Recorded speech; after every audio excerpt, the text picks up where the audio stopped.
ফিরে এলাম বিরতির পর। এবার সীমান্তবর্তী জেলাগুলিকে সতর্ক থাকতে হবে। তথ্য এলো ডিজি কন্ট্রোল রুমে, পাঠাতে হবে ভুয়ো তথ্য নিয়ে সতর্ক থাকতে হবে জানালেন রাজ্য পুলিশের ডিজি। সীমান্তবর্তী জেলাগুলিকে সতর্ক থাকতে হবে বলে সাফ জানিয়ে দিলেন রাজ্য পুলিশের ডিজি। তথ্য এলে ডিজি কন্ট্রোল রুমে পাঠাতে হবে, নবান্ন সূত্রে খবর।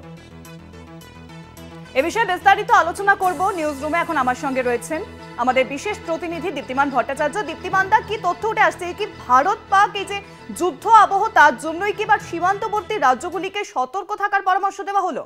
একেবারে দেখো, কালকে যখন সিজ ফায়ার উল্লঙ্ঘন হয় তারপরেই কিন্তু কেন্দ্রীয় স্বরাষ্ট্র সচিব সব রাজ্যের যে মুখ্য সচিব রয়েছে তাদের সঙ্গে একটি বৈঠক করেন গতকাল রাত্রেই।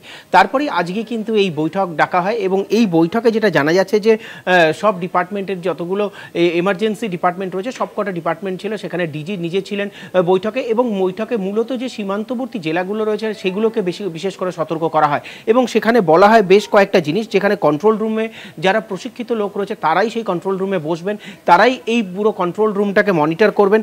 কোনো রকম কোনো খবর আসলে সেই খবরটাকে ডিজি কন্ট্রোলকে সঙ্গে সঙ্গে জানাতে হবে। এই খবর ফেলে রাখা চলবে না, সবাইকে সতর্ক থাকতে হবে।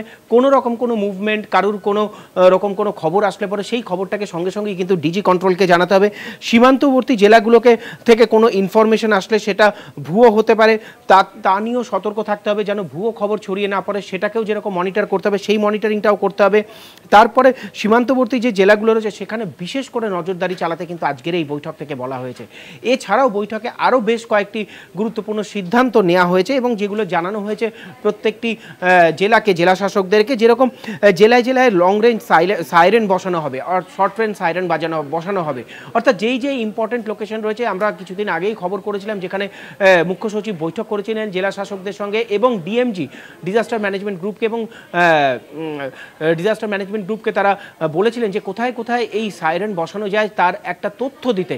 সেই তথ্যর কাজ প্রায় সম্পূর্ণর দিকে, শেষ হয়ে গেলে পরেই সেই জায়গা লোকেশনগুলো ফিক্স আপ করা হবে এবং সেই লোকেশন ফিক্স আপ করে সেই জায়গাতেই কিন্তু বসানো হবে সাইরেন। পাশাপাশি যেটা জানা যাচ্ছে যে আরও কয়েকটি বিষয়ের ওপর আজকে আলোচনা হয়েছে। সেখানে জেলা শাসকের দপ্তরদের বলা হয়েছে যে 3 মাসের খাদ্য সামগ্রী যাতে মজুদ থাকে জেলায়, সেই বিষয়টাকেও নজর রাখতে হবে এবং এইটার উপর খুব কড়াকড়ি নজর রাখতে হবে যে খাদ্য সামগ্রী যেন মজুদ থাকে এবং যেখানে যেখানে জেলা শাসকদের পাশাপাশি আর কোথায় কোথায় কন্ট্রোল রুম বা কী করা যায় সেদিকেও সেই তথ্যও দিতে বলা হয়েছে। 3 মাসের খাদ্য সামগ্রীর পাশাপাশি সিভিল ডিফেন্সে যারা রয়েছেন বিভিন্ন জেলায় তাদেরও নম্বর সবার কাছে রাখতে পারত। সিভিল ডিফেন্সে যারা রয়েছেন তাদের নম্বরগুলো সবাই নিজের কাছে রাখবেন, যাতে সেই নম্বরগুলো সবাই দরকারের সময়, যখন দরকার পড়বে এমার্জেন্সির সময় সবাই যেন সবাইকে শেয়ার করতে পারে। এবং যে আশ্রয় শিবির রয়েছে সেগুলোকে চিহ্নিত করতে হবে এবং সেখানে যা যা মজুদ রাখতে হয়, যা করণীয়, যেভাবে একটা আশ্রয় শিবির চালাতে হয় তার জন্য যা মজুদ রাখার দরকার সেইগুলোকেও কিন্তু মজুদ রাখার কাজও করতে হবে।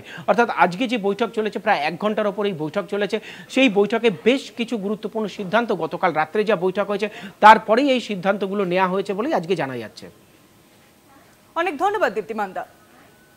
যেমন দীপ্তিমানদাটা জানালেন যে আজকে কিন্তু এই বৈঠক থেকে সীমান্তবর্তী রাজ্যগুলিকে সতর্ক থাকার জন্য বলা হয়েছে এবং পাশাপাশি শীঘ্রই জেলায় জেলায় বসতে চলেছে সাইরেন বলে স্পষ্টত জানিয়ে দেওয়া হয়েছে। পাশাপাশি 3 মাসের খাদ্য সামগ্রী মজুদ রাখার কথাও বলা হয়েছে।